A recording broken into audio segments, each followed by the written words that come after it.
burun bitib qolganda uni dorisiz ham ochishni bilarmidinglar? Men hozir bu sirni sizlarga ochaman.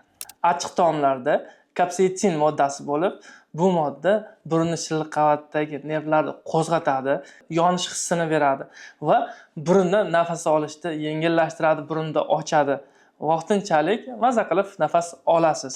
Misol uchun, chili, xatnal sous, qizil qalampir qo'shilgan taomlarni iste'mol qilish bu foydalidir. Sababi shu achchiq taomlar ba'zi bir infeksiyalarni o'ldirishda, burun shilliq qavatlarini himoya qilishda ham foydali hisoblanadi.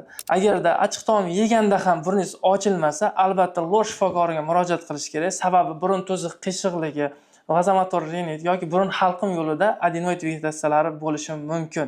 Agar kimdir achchiq taomni sevib iste'mol qilsa va achchiq taom burun ochishiga yordam berayotgan bo'lsa, albatta izohlarda yozib qoldiringlar. Sog'lig'ingiz uchun eng kerak ma'lumotlar biz sahifamizda obuna bo'lib qo'ying.